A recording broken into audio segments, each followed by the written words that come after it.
그 아이들이 보는 앞에서는 아빠의 서열이 좀 앞서가면 좋겠고 그리고 부부끼리 방에 들어갔을 때는 그렇죠. 바뀌던지 아무 상관이 없거든요. 근데 문제는 뭐냐면 이렇게 되면은 이제 이게 참 심각한 상태거든요, 이 상태가. 이렇게 되면은 이제 아빠가 뭔가를 나서고 좀 말을 해야 될 때 이 아이가 말을 안 들어요. 그렇죠. 그러면 아빠는 설득하고 그런 능력을 배우지 못했기 때문에 그러면 갈등이 생길 수밖에 없다.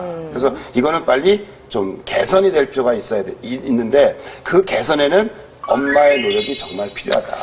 그래서 대한민국 엄마들의 역할이 정말 중요하다. 그럼 저는 어떻게 해요? 저는 제가 꼴찌인데요.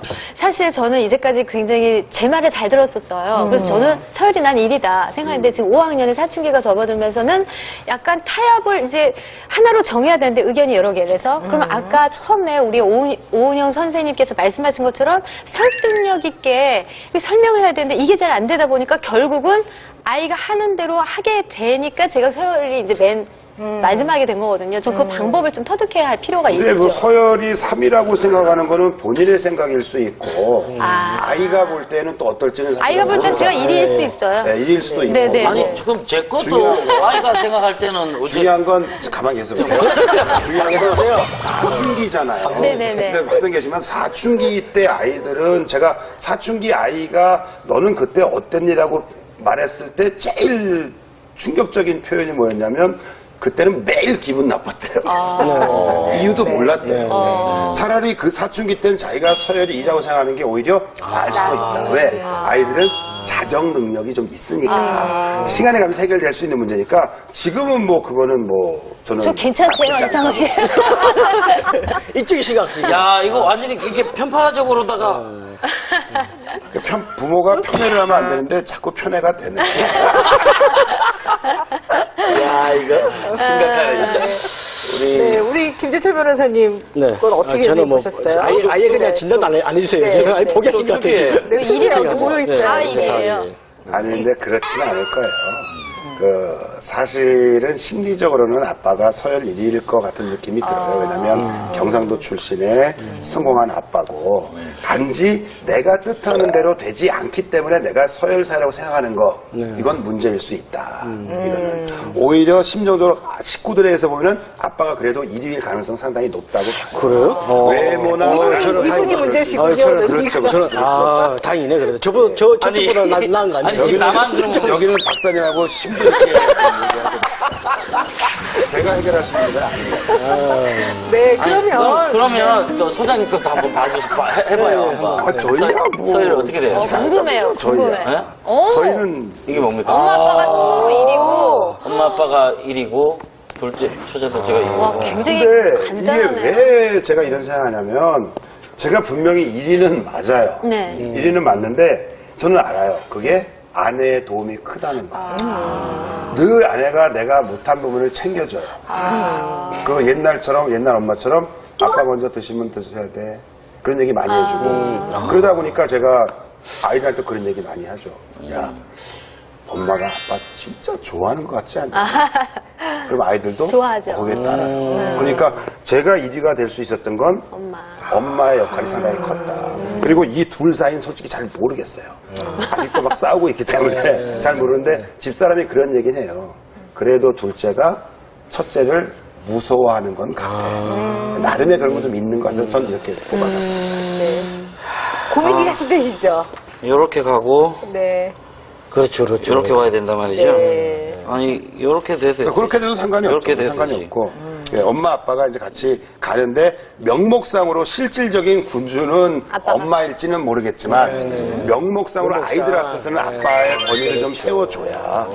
그러니까 옛날에 보면은 뭐 여담이지만 제가 참 좋아하는 시가 뭐 나는 냉장고가 좋다 날 먹을 걸 주어서 난 강아지가 좋다 나랑 놀아주어서 난 엄마가 좋다 날 이뻐해 주어서 또 맨 마지막이 아빠는 왜 있는지 모르겠다. 이게 몇 년 전에 이제 TV에 나온 시인데 제가 그거 갖고 이렇게 얘기를 했어요. 뭐냐면 그러면 아빠들에게 물어봐. 이런 시를 쓰게 된 배경이 뭐냐 그랬더니 그 아빠들이 자주 듣는 말은 내가 놀아줄 시간이 없어서 아이들하고 잘 시간을 못 가져서. 근데 제가 반증을 한 게 웃긴 반증이 뭐냐면 그러면 아빠가 아이들하고 놀아주지 못해서 아빠가 이렇게 존재가 미미하다면 옛날 독립군의 자녀분들은 아버지를 평생 증오했겠다. 아버지를 본 적이 없잖아. 근데 독립군의 자녀들이 본 적이 없는 아버지를 존중한다면 누구 때문에 존중했겠느냐. 엄마. 그러면 그런 시를 쓰게 아이가 그런 시를 쓰게 만든 배우로 추정되는 인물이 누구냐. 엄마다 이거죠. 그래서 그러네요. 엄마가 아빠의 권위를 세워주는 것이 사실은 아이들에게도 도움이 될 거다라고 저는 생각하는 거죠. 지금 뭐 독립운동을 할 수도 없고 나는 어째야 되지 그러면? 아내분에게 도와달라고 얘기하시면 돼요. 사실 아내의 경우에는 그런 노력을 나름 많이 해요. 네. 남편에게가 아빠가 우리 집안에서는 중심이고 그래요? 뭐 이런 얘기를 해요. 많이 해요. 네. 근데 오히려 사실 지금 제 같은 경우에는 엄마가. 아내가 아이 앞에서 자기 입장을 충분히 세워주지 않는다고 엄마의 교육 방법이나 이런 것들에 대해서 동의해주고 지원해주고 응원해줘야 되는데 계속 당신은 나하고 조금 생각이 다를 경우에 아이랑 따로 얘기를 해버리니 지금 이게 그렇죠. 되게 큰 문제다. 헷갈리는 그러니까 거죠. 부부간의 소통에 문제가 있는 거죠. 그거는. 그러니까 빨리 상담을 받으셔야 돼요. 저 잘하고 있어요. 그냥 약간의 문제가 있는데 문제는 본인은 잘하고 있다고 생각하는데 상담을 안 좋아하기 때문이니까 야, 오늘 제대로 이제 만났네. 빨리 그 전문가하고 상담을 받으셔야 돼요. 나 이 방송 녹화 이후 처음으로 당하네. 네, 근데요, 우리 이렇게 지금 전문가로 활동하시는 김대현 네. 소장님도 예전에는 권위적이 나빠셨었대요. 그러면서 뭘 그렇게 절구박을 하시고 좋지 않은 의미의 반성해서 개과천선 했죠.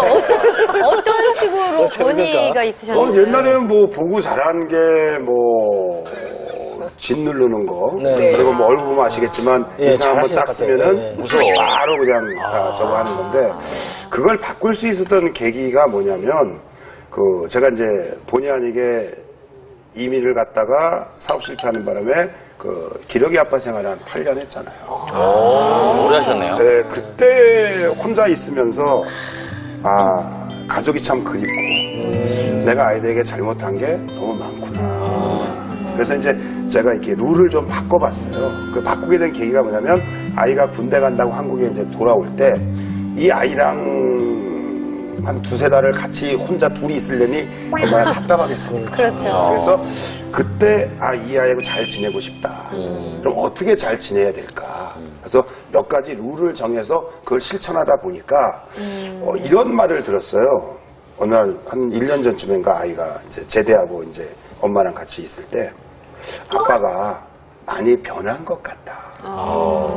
그러니까 어떤 방법을 쓴 거예요? 저는 룰이 있었다면서요? 예, 저는 소통하는 방법이 첫 번째가 뭐냐면 좀 뭐 제 얘기를 하자면은 첫 번째는 화내지 않는다. 너무 늦게 알았어요. 아이들을 혼내는 게 아이들을 폭력에 순응하는 아이로 굴복할 아이로 만들고 그런 아이들이 사회에 나가서도 또 다른 폭력에 굴복한다라는 걸 너무 늦게 알았습니다. 두 번째는 이런 일이 있었어요. 이제 어떤 아빠들이랑 얘기하는데 아이가 자기한테 대들더래요.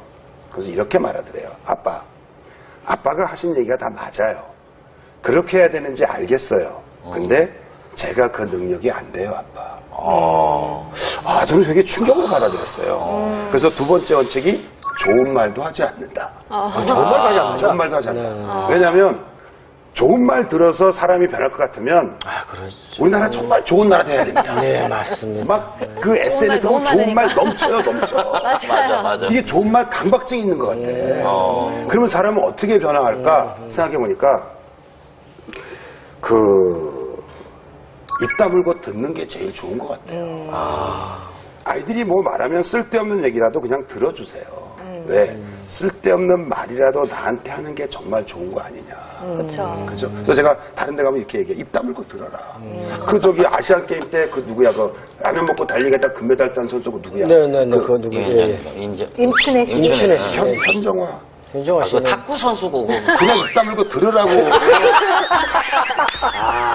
이렇게. 그렇지. 이렇게. 정말 중요한 게 뭐냐면 그래도 기분은 현정화, 나쁘다. 임춘혜를 구분하지 못해도 사는데 아무 지장이 없는데 우리는 자꾸 그걸- 뭔가 지적하려는 그렇죠. 습관들이 정정하려고. 있다. 이 세 가지를 지키니까 어떤 일이 있냐면 아내가 귀국할 때 이제 픽업해서 이제 딱 집으로 올 때 차 타고 10분 만에 얘가 뒤에 있는데 저한테 아내가 한 말이 여보 깜짝 놀랍니다. 아내가 여보 그러면 놀래요. 왜? 그랬더니 당신 얘한테 뭘 먹였어? 왜? 뭘 먹은데 얘가 이렇게 말이 말을 많아졌어? 많아져. 아 이거구나. 비록 서너 달이지만 이 원칙을 그대로 지켰더니 아이가 다시 수다스러워졌구나. 그래서 지금까지도 그 원칙을 계속 지키고